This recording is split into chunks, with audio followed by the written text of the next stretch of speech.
সকালবেলায় এসে লন্ডনে পৌঁছাইছি। 13 বছর আগে এই লন্ডন ছেড়ে গেছিলাম।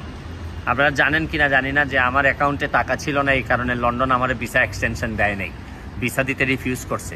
এখন এইবার আবার আমাকে ভিসা দিছে, যেহেতু এখন আমার অবস্থা ভালো, এই জন্য লন্ডন আমার ভিসা দিছে।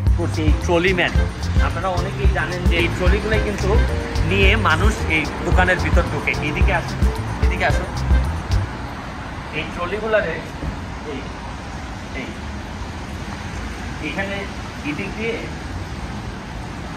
দেখবেন এই যে লিফটে করে, এই লিফটে করে উপর থেকে ট্রলিগুলা নিয়ে আসতাম, নিয়ে এসে আপনার এগুলা মানুষকে দিতাম। এখান থেকে এটাই ছিল আমার কাজ। এবং আরেকটা কাজ ছিল হচ্ছে কি এইদিকে চেক আউটে। চেক আউট বলতে হচ্ছে কি আমি আবার ওই যে মানুষের কাছ থেকে টাকাও নিতাম, যে ওই যে মাল বিক্রি করে। তো যেহেতু এটাতে টাকা বেশি, 6 pound something, 6-6.5 pound something per hour, প্রতি ঘন্টায় দিত। এটা আমার এখান থেকে দিতাম। আগে ট্রলি ঠেললেও আমি একদিন হয়তো আমি আমার নিজের দেশে গিয়ে মানুষকে সেবা করার কিছু না কিছু সুযোগ পাবো। আর নিজের দেশের মানুষের সামনে এই জীবনে কিছু করতে চাই, বড় যদি হইতে হয় নিজের দেশেই বড় হইতে চাই, অন্য দেশের মানুষকে সেবা দিতে চাই নাই। যে আমার দেশ আমার অনেক কিছু দিছে, আমাকে ব্যারিস্টার বানাইছে, আমার দেশ আমাকে পড়াশোনা করাইছে।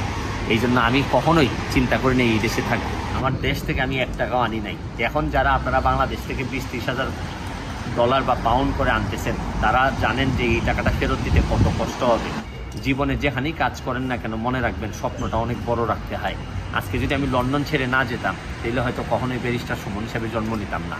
আর ব্যারিস্টার হিসেবে জন্ম নেওয়ার কারণই ছিল যে আমার দেশের প্রতি যে টান ছিল এবং আমার স্বপ্নটা ছিল অনেক বড়। ভালো থাকবেন, সুস্থ থাকবেন।